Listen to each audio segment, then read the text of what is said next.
Nagsalita nga ho yung Vice Mayor, mga bossing eh.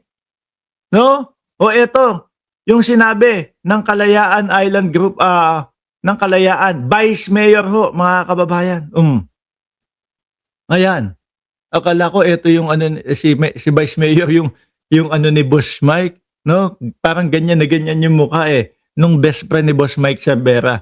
Sabi dito, mga kababayan, a town official of Kalayaan Town in Palawan shrugs off report of a travel ban imposed China, saying he considers it long overdue. Oh, bumabanat sa China.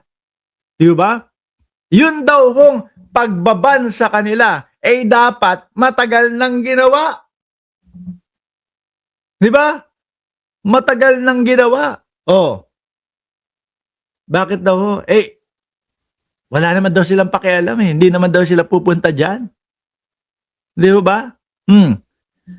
Vice Mayor Maurice Philip Alexis Albaida said he and other town officials were reportedly barred from entering China doon sa mainland, pati Hong Kong and Macau, following the municipal resolution declaring officials of the Chinese embassy persona non grata doon. So matagal na. Expect na din nila na babawi yan. 2023 pa, hinihintay na nila yan. Matagal na po namin hinihintay yan since 2023 pa. Wala rin naman po kaming balak pumunta sa Hong Kong, Macau o China. Di ba?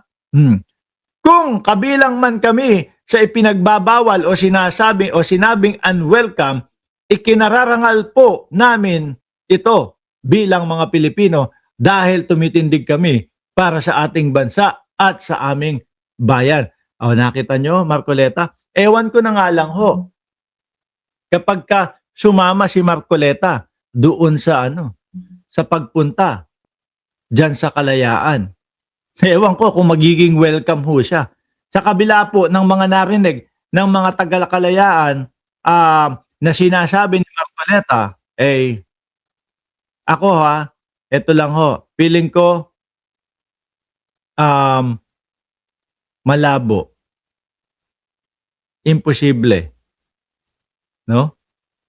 Na maging welcome si Rodante Marcoleta doon sa doon sa Kalayaan Island Group. Sabi ni Ma'am Trexie Villa, saan ka nakakita ng mga bisita sa ating bansa na mas matapang pa sa may-ari ng lupa? Oo. No?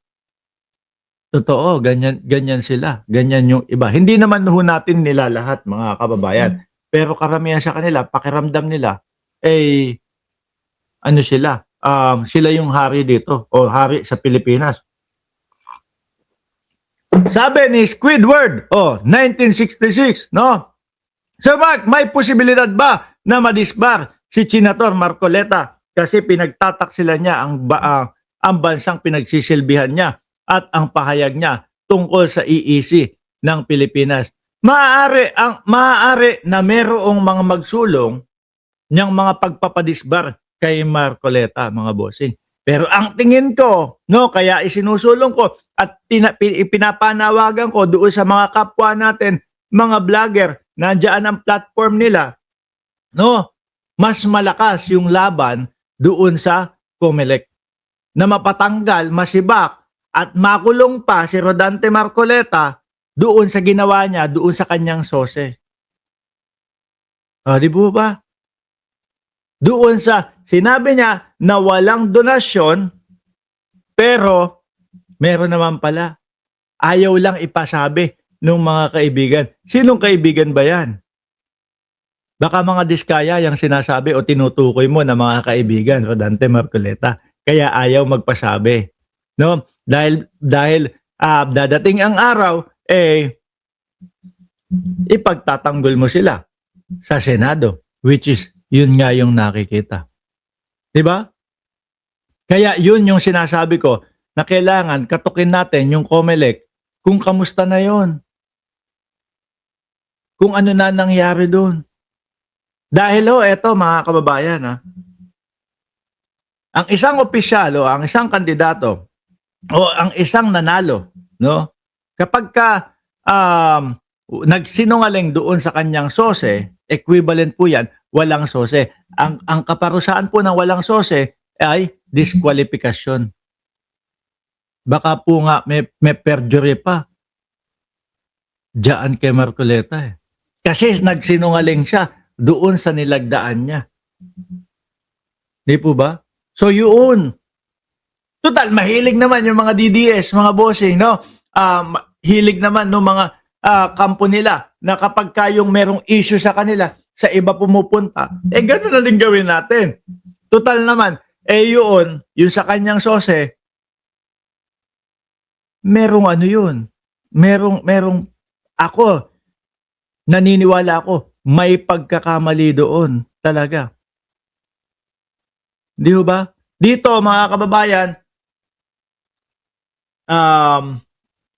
sumusumpa ako, hindi ko alam kung pwede siyang mapadisbar dito sa mga sinabi niya patungkol sa Kalayaan Island Group. No? Pero doon, sa tungkol sa sose niya, nakasulat sino yung mga contributor mo nung panahon ng eleksyon, sino yung mga nagbigay sa iyo ng pera nung panahon ng eleksyon. Sinulat niya doon, 0, wala. Pero umamin siya mismo doon sa mga Net25, doon sa mga inaano niya, kung saan siya nagsasalita o pinag-hosan niya, na meron mga nag-donate na mga kaibigan. Kasi nabuko yun eh. No? Magkano lang yung kanyang kaperahan? Magkano lang yung deklarado niya doon sa SALN? Kung hindi ako nagkakamali, nasa 50 to 60 million. Tapos, yung kanyang in-spend o ginastos doon sa election, 100 million. Doon nabuko yun eh. No? Nanak ko, Friday, abot ba ako? Oo, abot na abot pa naman. Sabi ni John Capacete, Boss Mark, dapat si Marcoleta at Cayetano papuntahin sa West Philippine Sea at sila ang mag-radio challenge sa mga China. Wala naman ho yung mga yan. Hindi nila gagawin ho yun. No? Hindi nila gagawin yun. Kasi kung meron man na nakakarating na pera papunta sa kanila galing China, no? Baka mawala po yun, maputol yun. Kung meron man ho, no? Hindi ho tayo sigurado, hindi natin sinasabi na meron silang natatanggap. Kung meron man silang natatanggap, baka maputol. Tingin ko naman ho, mga bossing, kung ikukumpara mo ang Diskaya, kung meron din silang natatanggap sa mga Diskaya, mas malaking magbigay ang China kung sakali. Di ho ba? Mga kababayan, bakit may iniisip yan, Mark? Merong mga taong nagsasabi eh. No? At yung mga tao na yan, naniniwala ako, malakas yung mga radar niyan. Kagaya nila Katrina Ponce Enrile. At yun yung mga nakikita natin sa mga kilusan at galawan nitong kampo nila. Di ba? O tuloy, sabi nung mayor na pumapalag sa China, vice mayor, kung kabilang man kami sa mga ipinagbabawal o sinabing unwelcome, ikinararangal po namin ito bilang mga Pilipino dahil tumindig kami para sa ating bansa at sa aming bayan. Parang ang sarap bumisita tuloy doon sa Kalayaan Island Group, ano? Kung makauwi, parang ang sarap maglayag. Kaya lang ang tanong, paano kaya pumunta doon, no? Pero syempre, kapag nakapanayam natin si Commodore J. Tariela dito sa ating channel, sasabihin natin, Commodore, sama naman po kami sa pagbisita. Baka mapayagan tayo. Baka mabisita natin at kumbaga magbigay tayo ng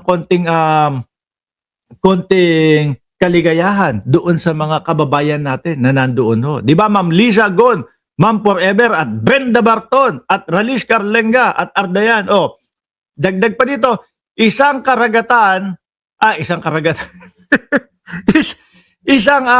isang karangalan ang mapasama sa listahan sapagkat ito ay patunay na kinikilala nila na maliit man ang ating bayan.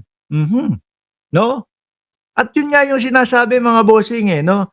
Medyo mahina din yung itong mga na to Mahina din itong mga nasa China side kayong mga opisyal na taga dyan sa Kalayaan, ibinaban na namin kayo dito sa China. Di pagsasabi lang ho yan, mga bossing, na talagang meron ng mga opisyal at meron ng bandila ng Pilipinas dyan sa Kalayaan. At yung sinasabi ni Rodante Marcoleta na isuko ang Kalayaan, mapapaputang na ka na lang. Di po ba? Laban tayo mga kababayan, mga boss chief mo, sir. No, wag natin isusuko. Pag pumapasok ho sa utak ninyo, sa ulo ninyo, nako, delikado, nakakatakot, ganito. Pag pumapasok at napapangunahan kayo ng takot, isipin nyo na lang po, mga kababayan, yung mga bayani natin, na kung bakit tayo naninirahan at bakit tayo malaya po, no? Nakakapag-desisyon tayo ng kung ano yung mga gusto nating gawin, ay utang po natin doon sa mga bayani natin. Na hindi po alintana sa kanila o hindi nila inisip na pag namatay ako dito, wala na akong pakinabang. No? Wala na akong pakinabang pag namatay ako dito. Ang inisip nila, tayo, na future na mga Pilipino. Di ba? Ngayon, nasa pagkakataon po tayo na tayo naman ang nasa sitwasyon nila. Mga bossing, kaya lang ang nakikita ko sa ibang mga Pilipino, lalo na sa pangunguna ng mga DDS, takot, duwag. Hindi kayang ipaglaban yung mga future na mga Pilipino. Laging sinasabi, kayo na lang, no? Ibala kayo sa kanyon. Ganito. Yun. Yung anak ni Marcoleta. Yung nasa congressman, si Paulo Marcoleta. Ano sabi niya kay Commodore J. Tariela? Ibala sa kanyon? Si Commodore Tariela at yung mga matatapang, nagtatapang-tapangan ng mga senador? Aba, Brad, gago ka ba? Hindi, ako nagtatanong, gago ka ba para sabihin mo yan? Doon sa mga frontline na talagang handang ipagtanggol ang ating bayan? Ulitin ko, Paulo Marcoleta, gago ka ba? Hindi ho, pasensya na kayo. Mga bossing, kahit na magkaharap kami, no, itatanong ko yan kay Paulo Marcoleta, gago ka ba para pagsabihan mo at sabihin mo kay Tariela yung mga pinagsasasabi mo? Hindi ako hindi, mga bossing. Kukulod dugo mo dito sa mga chinador na ito 'Di ba kukulod dugo mo dito sa mga hinayupak na mga nakaupo na ito At hindi ho tayo papayag. Champi tuti, hindi tayo papayag. Na ganun-ganun na lang po. Akala nila makakaisa sila sa mamamayang Pilipino. Ito pong mga pinaggagawa nila, ang tagal ko na hong nakikita, ang tagal ko na hong napapansin na lahat ito mga pagsubok, no? Pagsubok nila na mabaling ang atensyon ng mamamayang Pilipino. Na maiba nila yung pag-iisip ng mamamayang Pilipino. Na hindi sa atin yan, isuko na lang natin yan. Ang Pilipinas ay probinsya ng China. Diba? Dati pa lang ho, mga kababayan, ganyan na yan. Panahon ni dating Pangulong Duterte. At wala akong ibang iniisip na gumagawa nun o gumawa nun, baka po ang administrasyon ni dating Pangulong Duterte.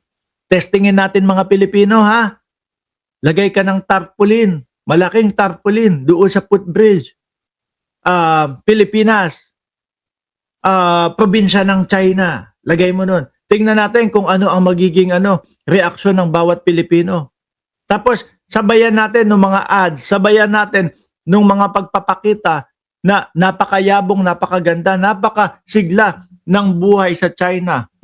Kaya dapat pumayag na tayo na maging probinsya ng China ang Pilipinas. mabutit mabuti po, talagang nanaig po sa majority ng Pilipino na pumalag, hindi pumayag.